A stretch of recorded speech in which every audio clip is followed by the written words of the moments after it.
Bread and butter pudding is one of those classic delicious desserts, and this is a twist on the bread and butter pudding because the bread that I'm using is these beautiful all butter croissants, part of the Simply Better collection. They're so good. So they're in the freezer compartment at Dunnes Stores. Pick them up, bake them off. This is what I've done, and these are cold, so we're going to brush them with some butter. So butter in them and more butter. You know me and the butter. I want to show you how to make the custard for it, because that's what we're going to actually make or bake it off in, is a lovely flavoured custard. Very, very simple. It's not difficult at all. So the first thing we're going to do is we're going to talk about the milk actually.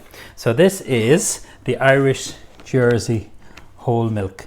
So people think, oh, it's from Jersey. No, it's from County Cork, but they're Jersey breed of cow, and they're fantastic. Guys, if you like coffee, try this. It's so, so delicious and creamy and absolutely beautiful. So I'll go through the recipe. It's very, very simple. We're going to put 3 eggs. So crack 3 eggs in. We're going to put 200 mils of milk. So I'm using just the Simply Better corn-fed eggs here. So 3 of these eggs, and then we're going to put some lemon, and we're going to sweeten it with some honey.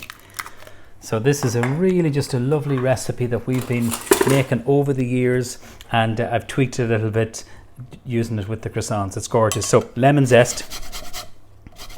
Watch the fingers. So this is my grater that I'm using. So lots of lemon zest, and that gives lovely freshness. Vanilla extract, so just a splash of that. So extract is more natural than the essence, so just a little drizzle of that. And then the spice that I'm using, everyone, is going to be a little bit of cinnamon. So this is from a company called Oko, and they're based in Athlone. And we're going to put in a large pinch, or you can just use, I'll just show you the tip of a teaspoon because it's quite strong. Don't like cinnamon? You can leave it out. You can just use more vanilla if you want to. Right, lemon juice has got to go into this. So we'll just literally cut this, and then we're going to juice this. So we are. Now when you're juicing it, so if you just have your little sieve here, your little reamer, and then just the full juice of the lemon will go in here. And then our milk, and then sweeten it with honey, and that's it made. It's as easy as that. We're going to bake what we call bain-marie style, which is a tray with water, which I have here. And it protects this custard here because it can curdle if you don't use this. So that's the full lemon. And if you think that it's a little bit sharp or you haven't added enough honey, you can always readjust it. But you don't want it too sweet, and you don't want it that it's not sweet enough either at the same time. Okay, our milk is next, so 200 mils, and that's the Jersey milk. I'm such a big fan of this. I've had 2 or 3 of these a week, and we just love them in coffee, and if you're using it for rice pudding or even in a soup or that, it's so delicious. So this is some really nice honey, and it's from Eleven Foods. They're based in Kilkenny, so we're going to use 1 tablespoon, and that's a nice heaped one. So again, the secret is to make sure that you taste it, because if it's too sweet, then you add more lemon. That's really important. So there's no sugar in this. The sweetness is coming from that lovely Irish honey. So we're going to blend this. This is the easiest way just to blend it. Gets it nice and smooth. I should have said you can use a vanilla pod if you want to, but the extract is absolutely perfect for this. So that's our custard made. I'll just show it to you, and then we'll get a little spoon and we'll taste it. So we'll taste it first, and then I'll show it to you. It's good. It's not too sweet. I can taste the honey. So that's it there. Hand blending it. Don't over hand blend it, because then it's going to get lovely or foamy in that. You want to just combine it all together. Okay, so that's that done. Next thing is what we're going to do is just get our dish. Sultanas, or you can use the likes if you wanted some dried apricots. So sultanas. This is my oven to tableware dish, and it's part of my cookware collection. So it can go into the oven. So just, I have it buttered. Yeah. That's why it's called bread and butter pudding. The croissants we baked earlier on, so I just had started to slice them. So I'm just going to use the same knife here. So if you just kind of like just, see, I think they're easier when you bake them and they've kind of gone cold. They're just much easier to use for this. Okay, so I'll do the same with this one. So that's 2 croissants. We already have one of these done because it takes about 30 minutes to bake this off in the oven. And then what I do, not more butter, yes, you know me. Just a little smear, just a little smear. So just using some nice butter. Have this at room temperature. That makes it much easier.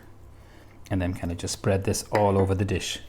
So if your dish buttered very, very lightly, so hold this in your hand.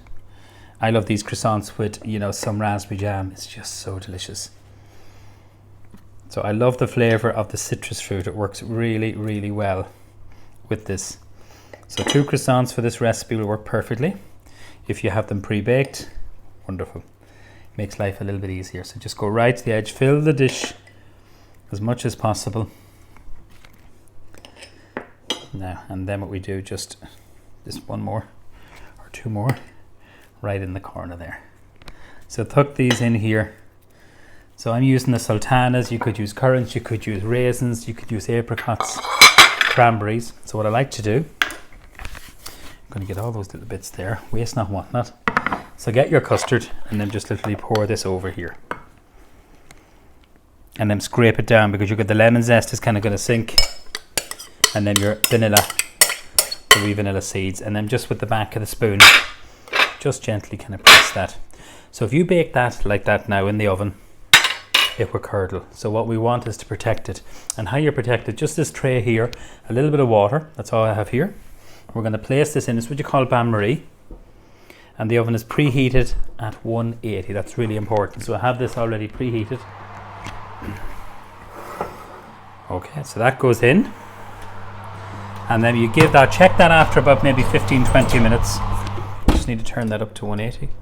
Thought I had it 160, 180 is what we did the other one with. And what you do is after 20 minutes check it, and then that took that same recipe 30 minutes, so it does, until it's slight little wobble. Take it out of the oven, let it sit in the bain-marie, and then remove it like I've done here. So this one we done earlier on, just before we went to do our video. And you can serve it as it is with a little bit of whipped cream or ice cream. You can warm it up if you want to. But I want to show you these beautiful marmalades. So these are from Wexford Preserves. You've heard me talking about them before, Tom and Laura. They're based in Wexford and they're absolutely wonderful. So this one here is the Irish whiskey marmalade.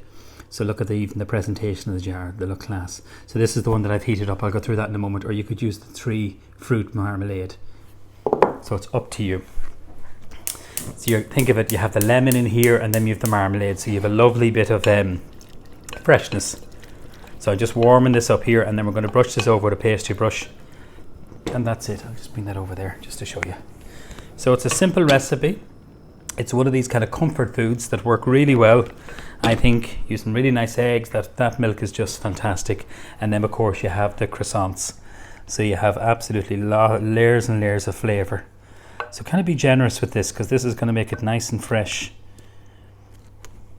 That's a lovely product, this marmalade. You just warm it up just in a saucepan and kind of just pat it in there just with the pastry brush.